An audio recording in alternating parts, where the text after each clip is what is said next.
Hi guys, in this video I'm going to show you how to unsave pins on Pinterest. To get started, you want to go ahead and open your Pinterest application. Once you're here, what you want to do is to click on the sign here.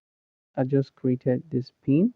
You want to go ahead and click on the pin you want to unsave. I'm going to click on this one. I'm going to go ahead and click on it again. As you can see, this pin has been saved. We can make you a landlord.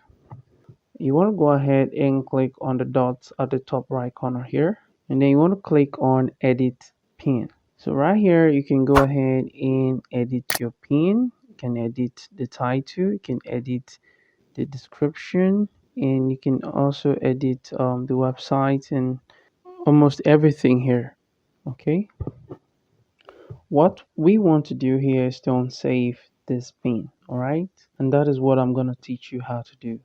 So on save this pin, what you need to do is to go ahead and click on delete this pin. All right, I'm gonna click on that, and it's gonna ask you, to go ahead and delete pin. All right, so you want to go ahead and click on delete in order to unsave the pin on your Pinterest.